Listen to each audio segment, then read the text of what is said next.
میگن خاک زرخیز ایران شعار علکی نیست واقعا. اونجا به نقش زرخیز ایران یه سری از معادن مهم ایران براتون روشن میکنم. این چراغای قرمز معادن مس ایران رو نشون میدن. این کمربند شما صحبت جان تا بر دست کردن همه معادن مس طلاست ها. بله. روشن کردن.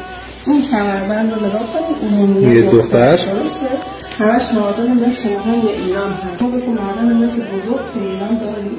معدن مثل سرچشمه کرمان، معدن سنگون داره. این معادن تو کلاس جهانی هست. اخیراً معدن جارجای ظاهران، معدن مثل جارجای ظاهران و طلای انجیرک ظاهران، معادن پرفیلی تو کلاس جهانی هم که بزرگتر حتی از این معادن و ذخایر بسیار بسیار عظیم. وقتی این کلاس جهانی یعنی میزان ذخیره بسیار بسیار معادن سرخونی ایران پراکنده که شما می‌بینید بخشی در از معادن سرخونی، معادن کروم ایران، معدن طلا توبر ارگش نیشابور زرنخ صحبت کردید. ارزم بزرگتون انجیرک زاهدان، طلاهای کردستان، اینجا تکا زرشوران، ارزم بزرگتون ذخایر باریس ایران. باز باریس هم که هم تو گرفتاری استفاده میشه، همون که برای اسکن رنگی که از منفذه شکم انجام میدن. برای آهن ایران باز آهنهای بزرگ ما، آهن حوزه سندان میخواد، آهنهای حوزه ایران مرکزی، جنوب یزد، تو سیرجان هم داریم. سیرجان اینجا میشه فکر کنم. اینجا هم که جزیره نقره‌ای هرمز. بله. آهنهای سوزه میشه.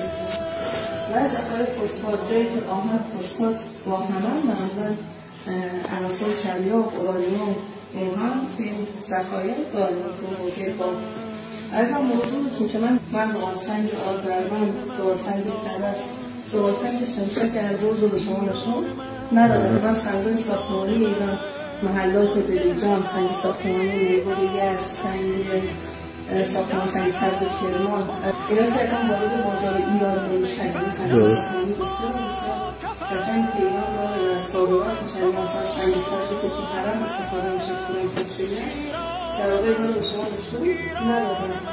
من ذخایر شورابی ایران رو به شما یه این نقشه نشون ندارم. شورابی خوش این تابلو من نمیتونم بیشتر از این چه وقت بزنیم با این وجود. وقتی که نگاه میکنم به این نقشه با همین تعداد که در واقع نمایش شده، این میگن خاک زرخیز ایران به شعار علکی نیست واقعا.